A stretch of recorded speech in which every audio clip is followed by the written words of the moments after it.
कर दिया। तो नॉर्मेलिटी जानने के लिए, नॉर्मेलिटी को जानने के लिए आपको इक्विवेलेंट वेट जानना होगा। इससे पहले हम लोग मोल निकालने के लिए सीखे हुए थे, नहीं? तो नॉर्मेलिटी जानने के लिए इक्विवेलेंट वेट जानना होगा। इक्विवेलेंट वेट, ये क्या होता है इक्विवेलेंट वेट? ठीक है,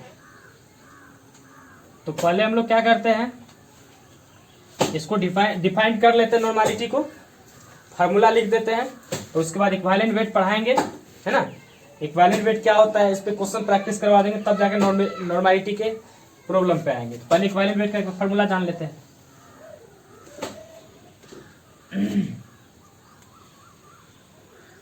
the gram equivalent wait, the gram equivalent weight of solute, the gram equivalent wait पढ़ाएंगे क्या होता है equivalent weight. The gram equivalent weight of solute which is present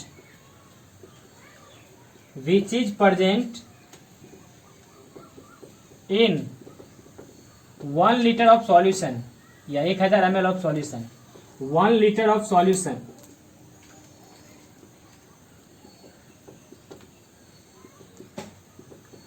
is called 1 liter of solution is called normality।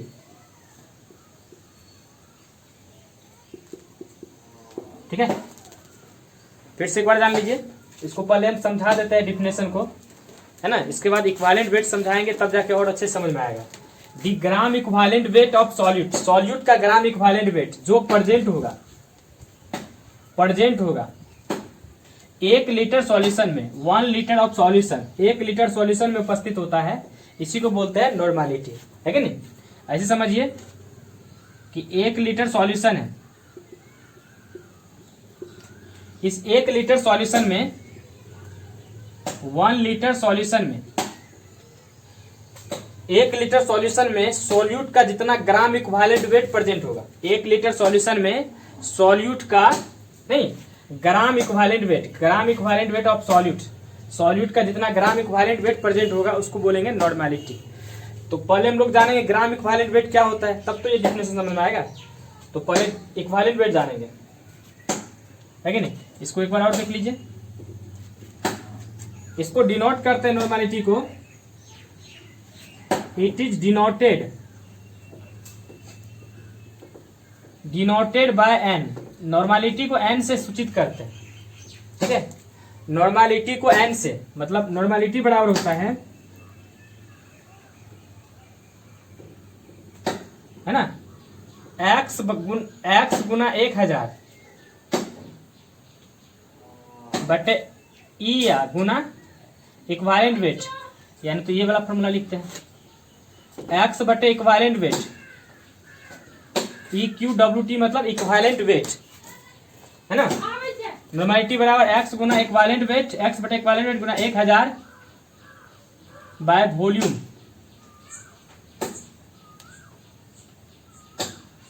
है ना? फिर सुनिए, इसको denote करते हैं कैपिटल एम से। नॉर्मेलिटी बराबर होता है एक्स बटे इक्विवेलेंट वेट गुना 1000 बटे वॉल्यूम इन सॉल्यूशन, है ना? एक्स बटे इक्विवेलेंट वेट गुना 1000 बटे वॉल्यूम इन मिलीलीटर, ये फॉर्मूला होता है नॉर्मेलिटी का। नॉर्मेलिटी का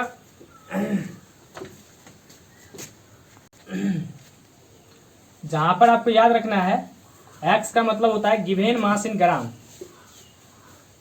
गिवेन मास इन ग्राम, ग्राम में दिया हुआ मास, है ना? तो ये नॉर्मेलिटी का फॉर्मूला हो गया। इस पे क्वेश्चन प्रैक्टिस करवाने के लिए आपको सबसे पहले जो है इक्विवेलेंट वेट जानना होगा। तो इक्विवेलेंट वेट जानते हैं क्या होता है इक्विवेलेंट वेट, हेडिंग दीजिए equivalent weight. Equivalent weight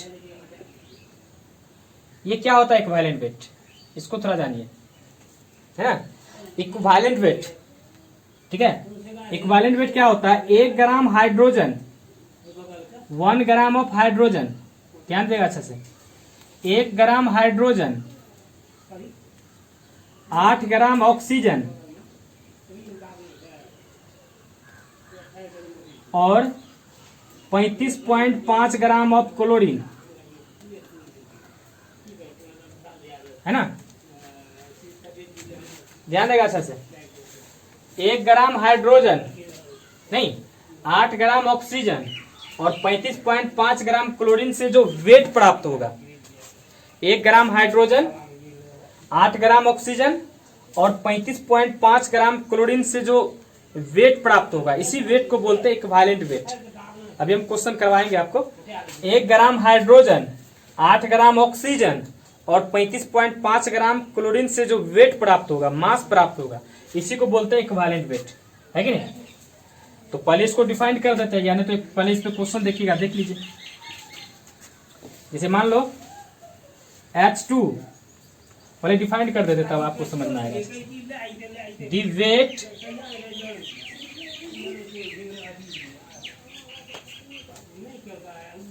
the wait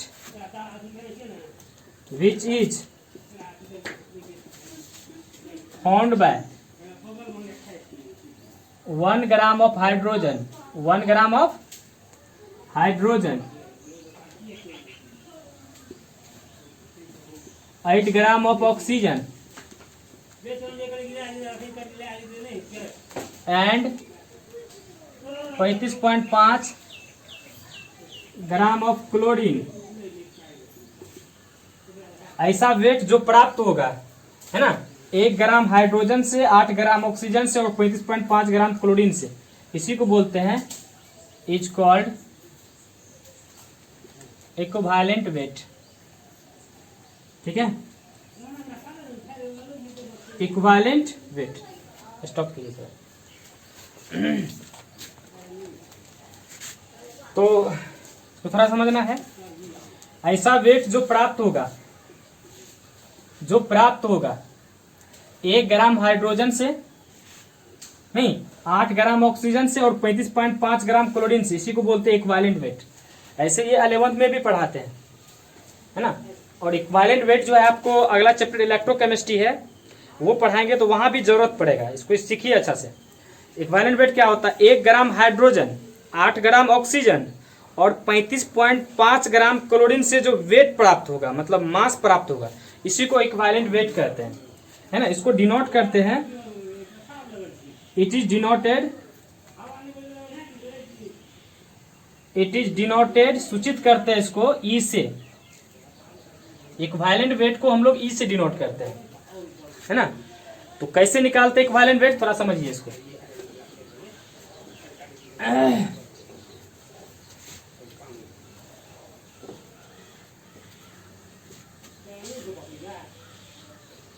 इसको देखिएगा, जैसे एक एग्जांपल देखिए, H2 plus Cl2 gives 2HCl, है ना। H2 plus Cl2 gives 2HCl। तो इसमें क्या करेंगे ना, इक्विवेलेंट वेट कैसे निकलता है, 1 ग्राम हाइड्रोजन और 35.5 ग्राम क्लोरीन से। तो हाइड्रोजन है, क्लोरीन है, दोनों के रिस्पेक्ट में निकालेंगे। तो पहले दोनों का मास जानते हैं। देखिए हाइड्रोजन का मास होता है 1 ग्राम, तो 2 हाइड्रोजन का हो गया 2 ग्राम। उसी तरह से HCl का देखो, 2 हाइड्रोजन का 1, क्लोरीन का 35.5। इसको सॉल्व करेंगे, 2 गुना 36.5, ये हो गया आपका 73 ग्राम, नहीं 72, 73 ग्राम 10 73 ग्राम। तो चूंकि 2 ग्राम हाइड्रोजन से 2 gram of hydrogen, 2 gram hydrogen से 73 ग्राम क्लोरीन प्राप्त हो रहा है, 73 ग्राम ऑफ क्लोरीन, नहीं 2 ग्राम हाइड्रोजन से 73 ग्राम क्लोरीन प्राप्त हो रहा है। ठीक है, 2 ग्राम हाइड्रोजन से 73 ग्राम क्लोरीन, इसीलिए 1 ग्राम से 1 gram of hydrogen, 1 gram hydrogen से जो है 73/2, नहीं 2 ग्राम हाइड्रोजन से 73 ग्राम क्लोरीन, इसीलिए 1 ग्राम से 2 से 73, 1 ग्राम से क्या होगा 73/2, मतलब कितना हो गया 36.5, है कि नहीं। तो यही इक्विवेलेंट वेट होता है। 2 ग्राम से 73 ग्राम, 1 ग्राम, एक क्या बताए थे, 1 ग्राम हाइड्रोजन से जो वेट प्राप्त होगा वही इक्विवेलेंट वेट होगा। 1 ग्राम हाइड्रोजन से कितना वेट आ रहा है 36.5। इक्विवेलेंट वेट जो है HCl का इक्विवेलेंट वेट हो गया 36.5। ये आपका इस तरह से हो गया, है कि नहीं। इक्विवेलेंट वेट ऑफ HCl कितना आ गया 36.5। इसी तरह से आप है ना क्लोरीन के रिस्पेक्ट में निकालोगे तो भी इतना ही होगा, है कि नहीं। चेक करके देख लेते हैं, कोई दिक्कत नहीं। 2 ग्राम से 73 ग्राम, 2 ग्राम 73 ग्राम, इसलिए 1 ग्राम हाइड्रोजन से जो वेट प्राप्त होगा, 8 ग्राम ऑक्सीजन से जो वेट प्राप्त होगा, है ना, 35.5 ग्राम क्लोरीन से जो वेट प्राप्त होगा, उसी वेट को इक्विवेलेंट वेट करते हैं, है कि नहीं। तो ये हो गया। अब निकालते हैं हम लोग क्लोरीन के रिस्पेक्ट में। क्लोरीन के रिस्पेक्ट में देखो कैसे निकालते हैं। देखिए क्लोरीन का मास कितना होता है 35.5, 2 गुना 35.5 कितना हो गया 71 ग्राम। नहीं, ये हो गया आपका, अभी निकाले 73 ग्राम। चूंकि 71 ग्राम क्लोरीन से 71 ग्राम ऑफ क्लोरीन से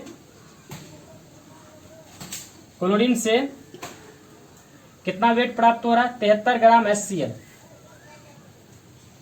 ध्यान देना है, 71 ग्राम क्लोरीन से वेट प्राप्त हो रहा है 73 ग्राम HCl। इसीलिए 1 ग्राम से 1 gram of chlorine, 1 gram chlorine से कितने वेट प्राप्त होगा 73/71। नहीं, 71 ग्राम 73 ग्राम, इसीलिए 1 ग्राम से, है कि नहीं।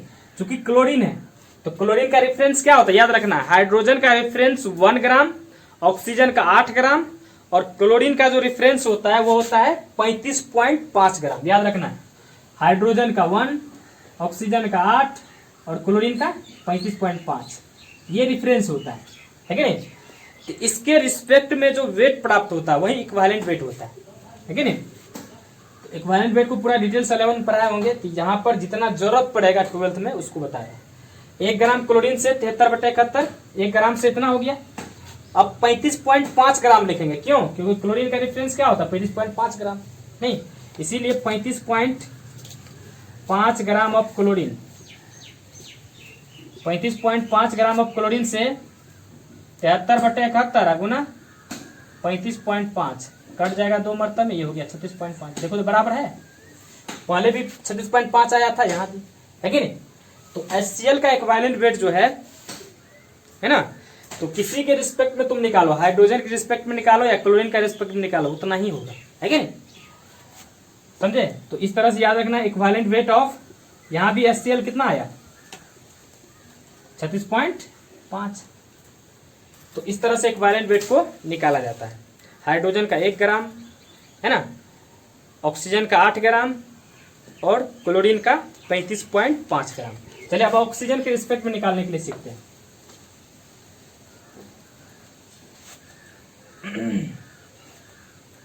एक इक्वेशन और लेते हैं, H2 plus O2 gives 2H2।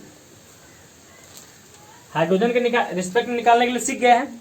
अब यहाँ पर हम ऑक्सीजन के रिस्पेक्ट में निकालने के लिए सीखते हैं। तो ऑक्सीजन कितना होता है 16 दूना 32 ग्राम,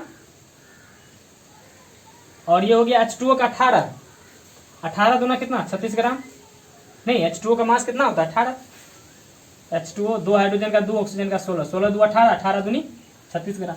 तो 32 ग्राम ऑक्सीजन से 36 ग्राम H2O प्राप्त हो रहा है। थोड़ा समझिएगा इसको।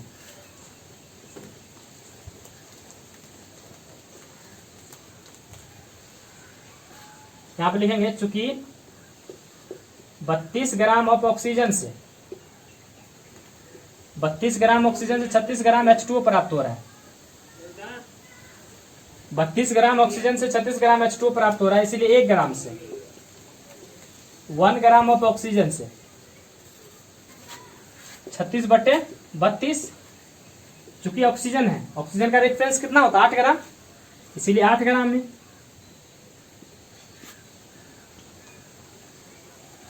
36/32 गुना 8 कितना आ गया 4 9। तो इक्विवेलेंट वेट ऑफ H2O के इक्विवेलेंट वेट कितना हो गया 9, है ना। तो इस तरह से जो है हम लोग निकाल सकते हैं किसी का भी इक्विवेलेंट वेट। हाइड्रोजन का 1 ग्राम है ना, ऑक्सीजन का 8 ग्राम और क्लोरीन का 35.5। यहाँ से तुम हाइड्रोजन के रिस्पेक्ट में भी निकालोगे तभी नहीं आएगा। देखिए हाइड्रोजन हो गया 4, यहाँ पे 36, तो 4 ग्राम में 36 ग्राम, 1 ग्राम में क्या होगा 9 चौके 36, 9 है कि नहीं।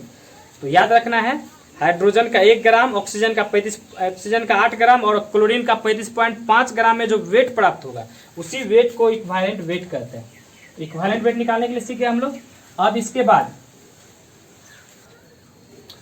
इक्विवेलेंट वेट हम लोग अब थोड़ा बताते हैं। Equivalent weight of acid, acid में होता है मॉलिक्यूलर मास बटे नंबर ऑफ हाइड्रोजन।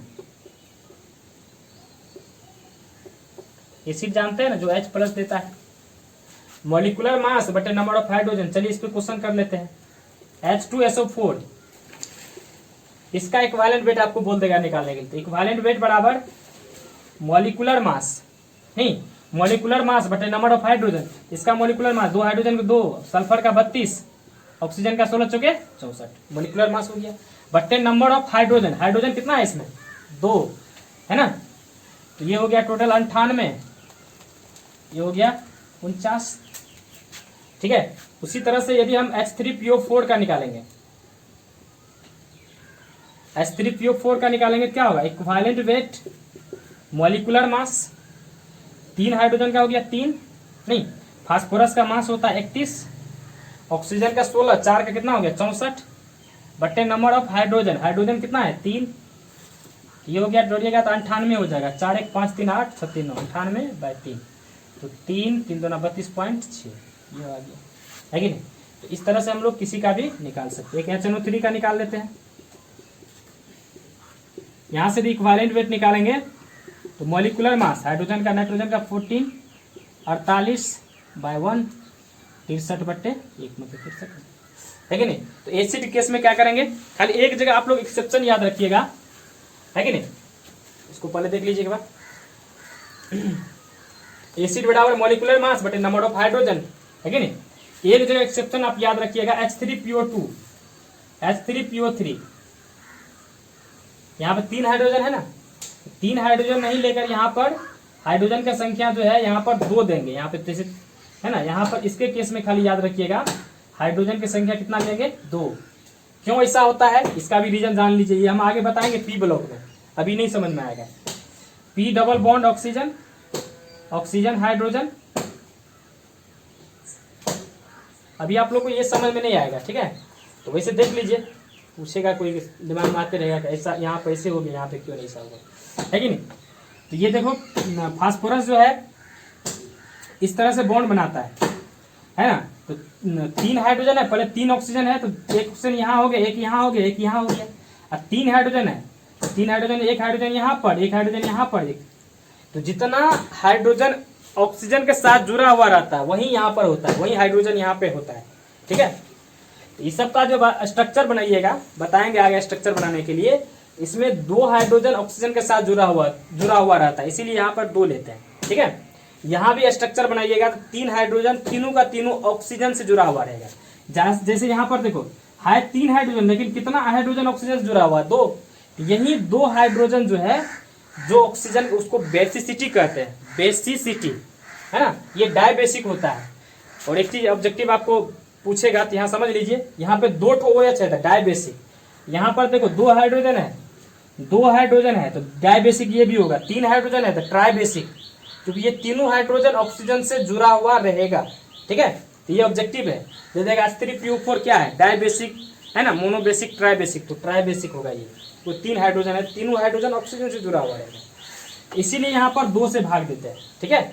तो H3PO3 के केस में याद रखना है, जब यहाँ से इक्विवेलेंट वेट आप निकालोगे, इक्विवेलेंट वेट बराबर E बराबर क्या हो जाएगा, मॉलिक्यूलर मास 3 31 48 बटे नंबर ऑफ हाइड्रोजन, हाइड्रोजन 3 हो गया, तो ये आपका हो गया 34 48 4 12 नहीं 3 1 4 8 4 12 4 3 7 1 8 82/3 और 3 दूनी 6 और 3 7 21 3 3 27.3 हो गया, है कि नहीं। तो इस तरह से हम लोग एसिड का इक्विवेलेंट वेट निकाल सकते हैं। ठीक है, अब सीखते हैं बेस का। बेस का सीखते हैं कैसे निकालते हैं।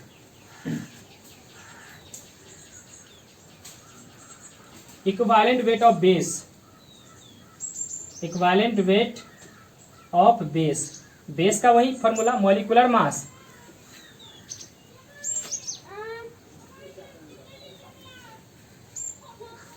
नंबर ऑफ OH है ना। इक्विवेलेंट वेट ऑफ बेस बराबर मॉलिक्यूलर मास बटे नंबर ऑफ OH।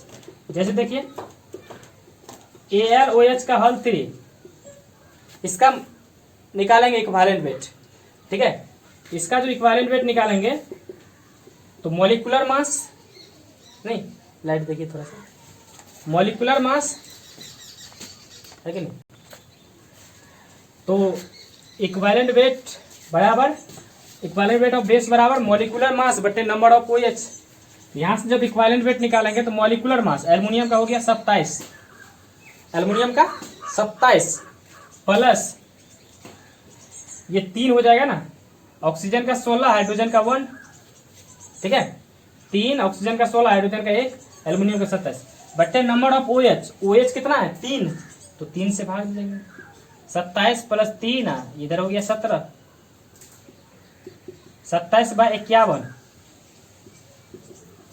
78 हो जाएगा ना, बाय 3 तो ये हो जाएगा 26। इस तरह से हम लोग इक्विवेलेंट वेट बेस का निकाल सकते हैं। जैसे एक और देखिए MgOH का हल 2, यहां से इक्विवेलेंट वेट निकालेंगे क्या होगा, मॉलिक्यूलर मास 24, मैग्नीशियम का 24, यहाँ 2, ऑक्सीजन का 16, 1 बटे नंबर ऑफ 24, 17 दूना 34 बाय 2, 78 बाय 2 नहीं कितना हो गया 39। तो इस तरह से हम लोग जो है इक्विवेलेंट वेट बेस का निकाल सकते हैं, मतलब मॉलिक्यूलर मास बटे नंबर ऑफ OH। आपको हम प्रैक्टिस करने के लिए PDF में दे दिए हैं, इसको समझ के जब आप फेयर करने लगोगे तो वहां पे हम 5-6 क्वेश्चन लिख दिए, उसको प्रैक्टिस कर लेगा, है ना। तो बेस के केस में मॉलिक्यूलर मास बटे number of OH, acid case में मॉलिक्यूलर मास बटे नंबर ऑफ H, है कि नहीं। अब हम लोग साल्ट के केस में जानते हैं, तो साल्ट के केस में यहां पर बदल दीजिए equivalent weight of salt. Salt का यदि हम पढ़ेंगे यहां पे नंबर ऑफ कैटायंस लिख देंगे, है ना।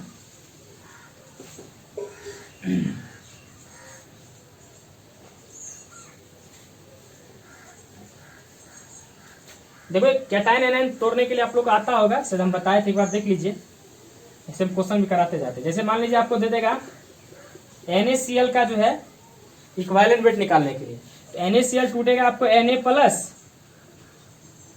Cl माइनस, नहीं यहां पर कैटायन नहीं एनायन भी हो सकता है, कैटायन या एनायन, है ना, तो दोनों हो सकता है, क्योंकि कोई भी जो कंपाउंड होता है वो न्यूट्रल होता है, उदासीन, मतलब जितना उस पर पॉजिटिव चार्ज होता है उतना नेगेटिव चार्ज होता है।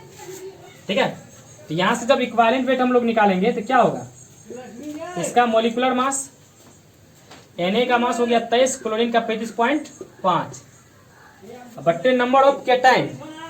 तो कैटायन कितना है, एक ही प्लस है ना, 1 से भाग देंगे, ये हो गया आपका 58.5।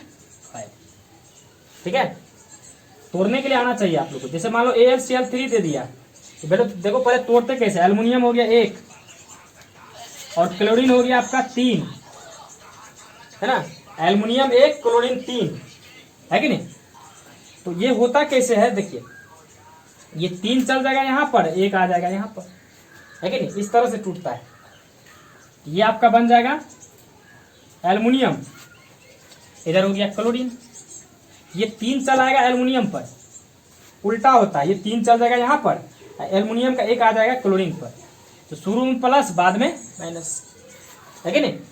कितना एल्युमिनियम है 1, कितना क्लोरीन है 3, तो 3 से गुना कर देंगे, है कि नहीं। यहाँ से इक्विवेलेंट वेट निकाल लेंगे हम लोग, मॉलिक्यूलर मास एल्युमिनियम का 27 प्लस 3, है ना, गुना क्या 35.5 बट्टे क्या होता है नंबर ऑफ कैटायन, कैटायन कितना है 3 से भाग दे देना, सॉल्व कर देना, है कि नहीं।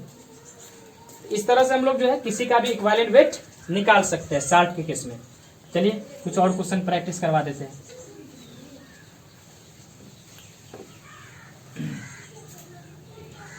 चलिए आपको जैसे मान लो Al2O3 दे देगा, इसका बोलेगा इक्विवेलेंट वेट निकालने के लिए। तो पहले इसको तोड़ेंगे। एल्युमिनियम कितना है 2, ऑक्सीजन कितना है 3, इसको तोड़िए। अब उल्टा कर देना है, मतलब उल्टा करने का मतलब ये 3 को भेज देना एल्युमिनियम के पास, इसका 2 को ऑक्सीजन के पास। ठीक है, तो शुरू में एल्युमिनियम है, बाद में ऑक्सीजन, तो 3 आ जाएगा एल्युमिनियम पर, तो 3 आ गया, 2 चल जाएगा ऑक्सीजन। शुरू में प्लस, बाद में माइनस। कितना एल्युमिनियम है 2 और कितना ऑक्सीजन है 3। अब इसको बार बार देख लीजिएगा, समझ में आ जाएगा। यहाँ से इक्विवेलेंट वेट निकालेंगे तो क्या होगा, मॉलिक्यूलर मास एल्युमिनियम का कितना हो गया 2 गुना 27 प्लस 3 गुना 16 बटे नंबर ऑफ कैटाइन। कैटाइन कितना हो गया 3 दूनी 6। 1 मोल में 3 है तो 2 मोल है, 2 में 3 गुना 6 है ना। अब इसको सॉल्व कर दीजिएगा। तो इस तरह से हम लोग इक्विवेलेंट वेट निकालने के लिए सीख गए। अब आते हैं नॉर्मलिटी पर। ठीक है, अब आ जाते हैं नॉर्मलिटी पर। अब नॉर्मलिटी का कुछ देखिए, कैलकुलेट द नॉर्मलिटी, नॉर्मलिटी ज्ञात करना है कि नहीं, ऑफ द सॉल्यूशन, सॉल्यूशन का नॉर्मलिटी ज्ञात करना है। कंटेनिंग, कंटेनिंग का मतलब रखना। ये क्वेश्चन क्या कह रहा है, calculate the normality of the solution containing 5 gram NaOH dissolve in 250 ml of solution. यहाँ पर करना क्या है, इस क्वेश्चन को देखो कैसे बनाते हैं, है ना। 5 ग्राम, ठीक है नहीं, तो calculate the normality of the solution containing 5 gram NaOH dissolve in 250 ml of solution, है ना। ये जो 5 ग्राम NaOH है, 5 ग्राम NaOH, ये 5 ग्राम, ये x का मान होगा, है ना। यहां से x बराबर हो गया 5 ग्राम, ठीक है। NaOH है, यहां से हमको निकल जाएगा इक्विवेलेंट वेट। Na का 23, ऑक्सीजन का 16, हाइड्रोजन का 1 बटे नंबर ऑफ OH 1, सोडियम का 23, ऑक्सीजन का 16, हाइड्रोजन का 1, तो ये टोटल हो गया आपका 40, इक्विवेलेंट वेट हो गया 40। वॉल्यूम, वॉल्यूम कितना है NaOH, NaOH से क्या निकलेगा इक्विवेलेंट वेट नहीं, ये x का मान, x का मतलब पहले बताए थे गिवन मास इन ग्राम, ग्राम में दिया हुआ मास, ग्राम ये है 250 ml, ये वॉल्यूम हो गया 250। अब क्या करेंगे, यहां से नॉर्मलिटी निकालेंगे। नॉर्मलिटी बराबर क्या होता है, x बटे इक्विवेलेंट वेट, x बटे इक्विवेलेंट वेट गुना 1000 बाय वॉल्यूम। तो x कितना हो गया 5, equivalent weight 40 Guna 1000 by volume, volume हो गया 250, नहीं ये 10 मरतबा में कट जाएगा और ये हो जाएगा आपका 0.5 N, यही आंसर हो गया। ठीक है, तो इस तरह से जो है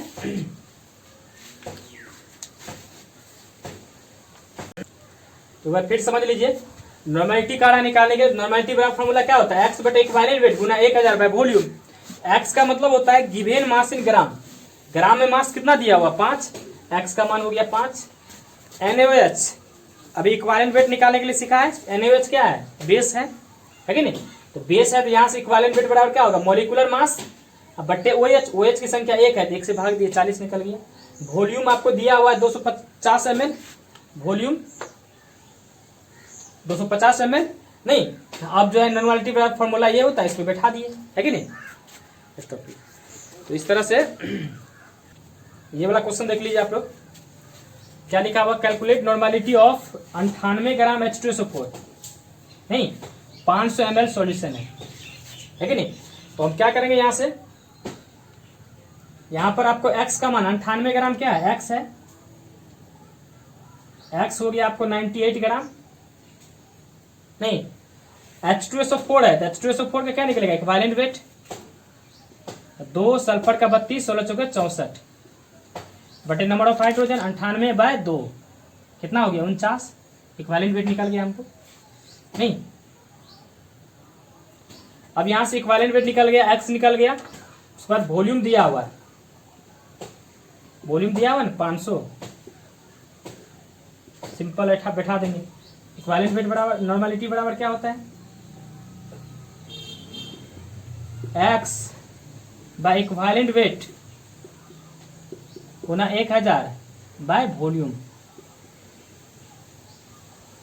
तो एक्स का मान हो गया आपको 98, equivalent weight 49 Guna 1000 by volume 500, 2 कितना हो गया 4n। तो इस तरह से हम लोग नॉर्मलिटी एक बार फिर से देख लीजिए।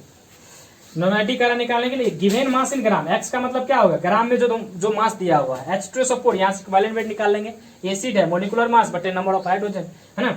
वॉल्यूम दिया हुआ है 500, अब नॉर्मलिटी का फॉर्मूला होता है एक्स बटे इक्विवेलेंट वेट गुना 1000 बटे वॉल्यूम। अब बिठा दिए सबको, है कि नहीं। इस तरह से ये वाला क्वेश्चन बढ़िया क्वेश्चन है कि नहीं। देखो करा 5.85 ग्राम NaCl। सबसे पहले यहाँ पे जैसे ही आप नॉर्मलिटी केस में इस तरह का चीज आएगा तो तुरंत हम लोग क्या करेंगे, यहाँ से जो जो चीज निकलना होगा उसको निकाल लेंगे। यहाँ से क्या निकलेगा, एक्स निकलेगा। तो एक्स का मान कितना हो गया 5.85 ग्राम, नहीं NaCl है तो NaCl से क्या निकलेगा, इक्विवेलेंट वेट अभी तुरंत बताए थे, नहीं इक्विवेलेंट वेट Na का 23, क्लोरीन का 35.5 बटे कैटाइन, तो इसको तोड़िएगा तो क्या होगा Na प्लस Cl माइनस, तो कैटाइन 1 हो गया तो 1 से भाग देंगे तो ये हो गया 58.5, नहीं ये तो बता दिए गए। अब उसके बाद देखिए डिजॉल्व इन इतना ग्राम NaCl को डिजॉल्व मतलब होता है घुलाना, इसको घुलाते हैं पानी में, वाटर में। 5.85 ग्राम NaCl को डिजॉल्व करते हैं वाटर में, शुड बी, है ना, शुड बी वॉल्यूम चाहिए जिससे सॉल्यूशन बनाता है n/10, ठीक है। ये इतना ग्राम पानी में मिलाते हैं तो ये सॉल्यूशन कितना बनाता है, n/10 सॉल्यूशन बनाता है। मतलब n/10 क्या हो गया, सांद्रण हो गया। किसका सांद्रण, n लगा हुआ, n का मतलब नॉर्मलिटी, n लगा, n का मतलब क्या हो गया नॉर्मलिटी। यहां से n का मान हो गया, नॉर्मलिटी का मान हो गया, नॉर्मलिटी का मान क्या हो गया 1/10, नहीं 1/10।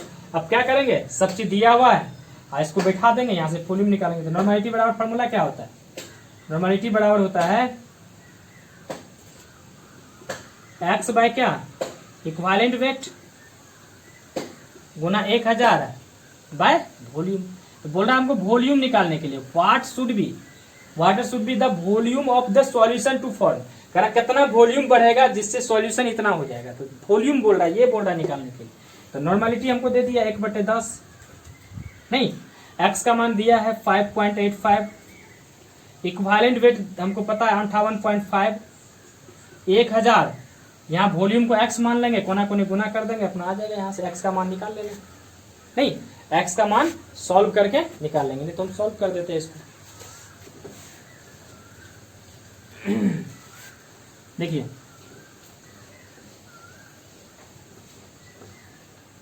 यहां से जो है,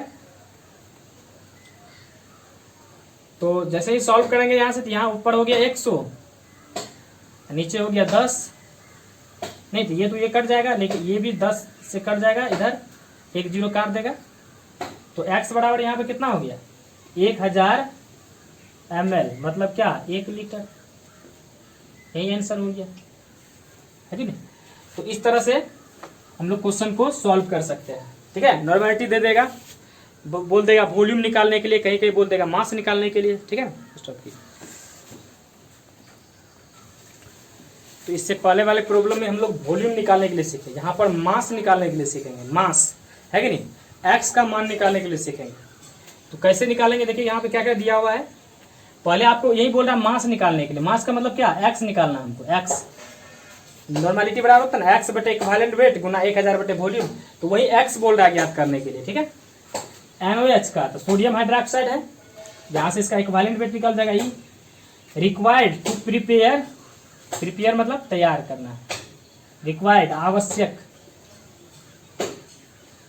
तो कह रहा मास ज्ञात करने के लिए NaOH का रिक्वायर्ड टू प्रिपेयर 50 ml, मतलब इतना है ना तैयार करने के लिए 50 ml है ना N/10 NaOH, इतना मतलब सॉल्यूशन तैयार करने के लिए कह रहा कितने मास का जरूरत पड़ेगा, कितना मास का।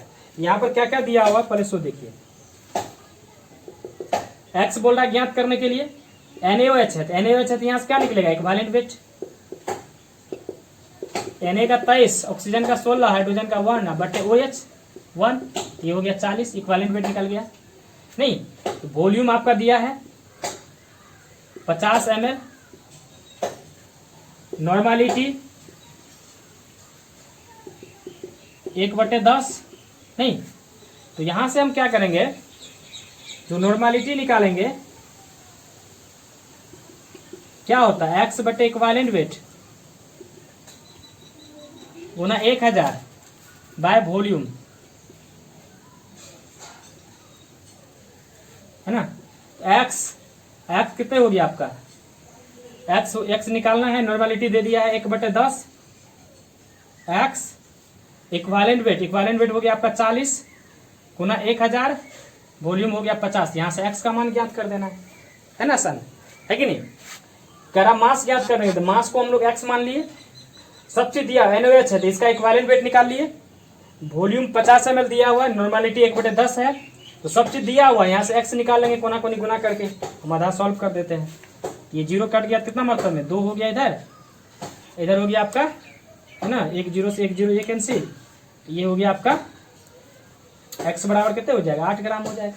नहीं तो इस तरह से आप इसको सॉल्व कर सकते हैं।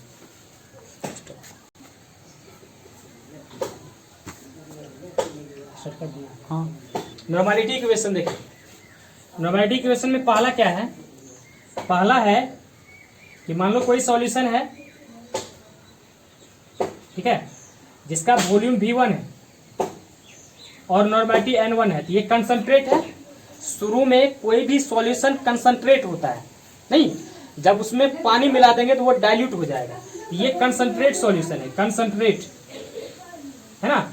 अब इसको डाइल्यूटेड कर देंगे, डाइल्यूटेड मतलब क्या होता है पानी मिलाना। जब इसमें पानी मिला देंगे, नहीं शुरू में इसका सॉल्यूशन वॉल्यूम V1 है और नॉर्मलिटी N1 है, जब इसमें डाइल्यूट का मतलब क्या होता है पानी मिला देना। जब पानी मिला देंगे तो इसका आयतन ऑलरेडी बढ़ जाएगा, नहीं बढ़ेगा, है ना। ये जो सॉल्यूशन है इसमें जब पानी बढ़ा देंगे तो इसका आयतन क्या होगा, बढ़ जाएगा। पानी मिलाएंगे तो क्या होगा, बढ़ेगा आयतन, है कि नहीं। ये हो जाएगा V2 और वहां हो जाएगा नॉर्मलिटी N2। नॉर्मलिटी भी चेंज करेगा, जब आयतन बढ़ेगा तो नॉर्मलिटी भी बढ़ेगा, है कि नहीं। ये कंसंट्रेट था, ये है डाइल्यूट, है कि नहीं। जब इस तरह का यदि आपको क्वेश्चन दिया हुआ है कि नहीं, तो इसको इस तरह से सॉल्व, इसके लिए एक फार्मूला होता है N1V1 बराबर N2V2, ये इक्वेशन होता है। इस पर आप जो है मान लो पहला केस में आपको जो है कंसंट्रेट सॉल्यूशन के केस में N1V1 दे देगा, जब पानी मिलाया जाएगा तब कहेगा वॉल्यूम बढ़ के इतना हो जाता, तब बोलेगा नॉर्मलिटी ज्ञात करने के लिए, है ना। तो इस फॉर्मूला पे बना, ठीक है। एक तो ये हो गया। दूसरा इक्वेशन होता है कि मान लीजिए कोई सॉल्यूशन है जिसका नॉर्मलिटी N1 V1 है, दूसरा सॉल्यूशन है इसका normality N1 volume V1 N2 V2। जब इस बोलेगा ये दोनों सॉल्यूशन को, इस सॉल्यूशन को एक बड़े वाला बर्तन में मिला देते हैं जिसमें ये दोनों हो जाएगा। नहीं ये दोनों को N1 V1 N2 V2 को, मतलब ये दोनों सॉल्यूशन को इसमें उझल देते हैं। मान लीजिए एक बर्तन में 1 लीटर दूध है, दूसरा में 1 लीटर है, दोनों दूध को क्या करेंगे एक बड़ा वाला बर्तन में उझल देंगे। सो कहने का मतलब हुआ एक बर्तन है जिसका है ना ये है N1 normality N1 volume V1, दूसरा बर्तन है जिसका नॉर्मलिटी N2 और V2 है। दोनों सॉल्यूशन है, दोनों बर्तन में अलग अलग सॉल्यूशन है। ये दोनों सॉल्यूशन को इसमें उझल देंगे इसे, तब नॉर्मलिटी N3 होगा। तो ये बोल रहा है N3 निकालने के लिए क्या होगा और आयतन क्या होगा। नहीं तो इसके केस में हम लोग कैसे निकालेंगे, इसका इक्वेशन क्या होता है, इसका इक्वेशन होता है N1V1 प्लस N2V2 और N3 बराबर V1 प्लस V2। इस इक्वेशन से जो है हम लोग N3 को निकाल सकते हैं। क्वेश्चन कैसे पूछेगा कि एक सॉल्यूशन है जिसका वॉल्यूम V1 नॉर्मलिटी N1 है ना। दूसरा सॉल्यूशन है जिसका नॉर्मलिटी दे देगा, वॉल्यूम दे देगा, बोलेगा इन दोनों सॉल्यूशन को एक बर्तन में, बड़ा सा बर्तन में मतलब उछल देते या उसको उड़ेल देते उसमें, तब बोलेगा उसका नॉर्मलिटी क्या होगा। तो क्या होगा, तो इस तरह से इस फॉर्मूला बना देंगे, नहीं N1V1 प्लस N2V2 बराबर N3 into V1 plus V2। अब दोनों पे हम क्वेश्चन प्रैक्टिस करवा देते हैं, फिर समझ लीजिए। अच्छा है, इसी पे आपको कंपटीशन में क्वेश्चन पूछेगा, है कि नहीं। वो सिंपल इतना आसान वाला क्वेश्चन एग्जाम में नहीं आएगा जो पहले करवाए थे, यही से पे क्वेश्चन आएगा, इसको हम करवा देते हैं। तो ये वाला क्या है कि जब सॉल्यूशन कंसंट्रेट था उसमें पानी मिला देंगे तो डाइल्यूटेड हो जाएगा, तो इसके केस में ये वाला फॉर्मूला लगा देना है। और जब अलग अलग सॉल्यूशन को एक बर्तन में उझेल देंगे तब बोलेगा नॉर्मलिटी, तो ये वाला क्वेश्चन, ये वाला फॉर्मूला लगाएंगे, है कि नहीं। तो दोनों पे क्वेश्चन प्रैक्टिस करवा रहे हैं आप लोग। देखिए वॉल्यूम ऑफ 5N, नहीं कंसंट्रेट है, मतलब एक कंसंट्रेट सॉल्यूशन है जिसका वॉल्यूम है ना 5N, कंसंट्रेट सॉल्यूशन का वॉल्यूम आपका 500 ml है, नहीं ये 5N हो जाएगा N1, ये हो जाएगा आपका V1। अब कह रहा इस कंसंट्रेट सॉल्यूशन में जब इट इज डाइल्यूटेड, जब इसमें पानी मिलाया जाता है, डाइल्यूटेड मतलब पानी मिलाना, जब इसमें पानी मिलाया जाता है तब इसका आयतन बढ़ के हो जाता है, इंक्रीज मतलब बढ़ना, बढ़ के हो जाता है 1500 ml, ये क्या हो जाएगा V2, नहीं ये हो गया आपको N1, है ना, ये हो गया 500 V1, है कि नहीं। जब इसमें पानी मिला देंगे, ऐसे समझिए कि एक कंटेनर है जिस concentrate solution 5N concentrate solution है जिसका वॉल्यूम आपका दिया है 500। अब कह रहा है इसमें पानी मिला देते, पानी, तो पानी मिला देंगे तो क्या हो जाएगा, आयतन बढ़ जाएगा ना। तो कितना आयतन बढ़ेगा, इसमें दिया है 1500, मतलब जो V2 बाद में बनता है वो 1500 ml हो जाता है, नहीं। तब कह रहा है इसका नॉर्मलिटी क्या होगा, है ना। When it is diluted, जब इसमें पानी मिला देते हैं तब इसका वॉल्यूम बढ़ के हो जाता है 1500 ml, है ना। देन कैलकुलेट नॉर्मलिटी, तब जाके आपको नॉर्मलिटी ज्ञात करना है N2।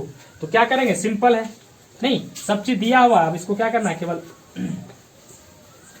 सब चीज दिया हुआ है, यहां से केवल जो है इसको निकालना है। देखिए कैसे बनाते हैं, नहीं आपको N1 दे दिया 5, यहां से और क्या दे दिया है N1, V1 कितना दिया है 500, फिर यहाँ पे देखिए V2 दे दिया 1500, करा N2 को कैलकुलेट करने के लिए, ज्ञात करने के लिए क्या करेंगे, सिंपल एक लाइन वाला फॉर्मूला, नहीं क्या होता है N1 V1 बराबर N2 V2। तो यहाँ से हमको क्या बोल रहा है ज्ञात करने के लिए N2, तो N2 बराबर N1 V1, N2 निकालेंगे क्या होगा N1 V1 बटे V2, N2 बराबर N1 V1, नहीं N1 V1 बटे V2। N1 का मान कितना दिया हुआ है 5, V1 कितना दिया है 500, अब V2 कितना दिया है 1500, ये कट जाएगा 5 दिया 15, 5/3, नहीं तो 1.66 करके ऐसे करके आ जाएगा। तो इस तरह से जो है, देखो इस तरह से जो है कि नहीं, आप जो है निकाल सकते हो, कोई भी क्वेश्चन का बना सकते हो, है कि नहीं। फिर एक बार क्वेश्चन समझ लीजिए, करा कि 5N कंसंट्रेट सॉल्यूशन है जिसका वॉल्यूम है 500, जब इसको डाइल्यूटेड किया जाता है, पानी मिलाया जाता है, तब इसका वॉल्यूम बढ़ के हो जाता है 1500, तो V2 हो गया 1500, तब कर रहा है इसका नॉर्मलिटी ज्ञात करने के लिए N2 बोल रहा है, तो ये वाला फॉर्मूला बैठा दी, सॉल्व हो गया आज वाला क्लास आप लोग। अच्छा एक इक्वेशन और है, एक इक्वेशन ये है जो हम आपको करवाए हुए क्वेश्चन मोलारिटी में, है ना, तो इस पे हम क्वेश्चन नहीं करवाएंगे, खाली देख लीजिए। तीसरा इक्वेशन है C में नॉर्मलिटी बराबर मोलारिटी N गुना मोलारिटी, N गुना मोलारिटी, इस पे क्वेश्चन हम करवाए हुए हैं लेक्चर नंबर 4 में, मोलारिटी वाला क्लास में, है कि नहीं। नॉर्मलिटी बराबर होता है N गुना मोलारिटी, इस पे क्वेश्चन प्रैक्टिस करवा दिए, है कि नहीं। तो दो ठो इक्वेशन हो गया, पहला इक्वेशन N1 V1 बराबर N2 V2, दूसरा इक्वेशन क्या था N1 V1 plus N2 V2 बराबर N3 into V1 plus V2, और तीसरा इक्वेशन मोलारिटी बराबर क्या है, नॉर्मलिटी N गुना नॉर्मलिटी बराबर N गुना क्या मोलारिटी, इस पे क्वेश्चन प्रैक्टिस करवा दिए है। तो इस तरह से आज आप लोगों को क्लास, है ना, आज वाला लेक्चर यही भी खत्म होता है। इसके बाद आप लोग का अगला लेक्चर होगा मास फ्रैक्शन, है कि नहीं, फॉर्मालिटी पर, उसके बाद ये खत्म, उसके बाद हम लोग पहुंच जाएंगे वेपर प्रेशर पर, उसके बाद relative lowering in vapour pressure, depression in freezing point, है कि नहीं, उसके बाद elevation in boiling point, osmotic pressure, है कि नहीं, हेनरी लॉ, ठीक है, रॉल्स लॉ, उसके बाद ये चैप्टर आप लोगों का खत्म।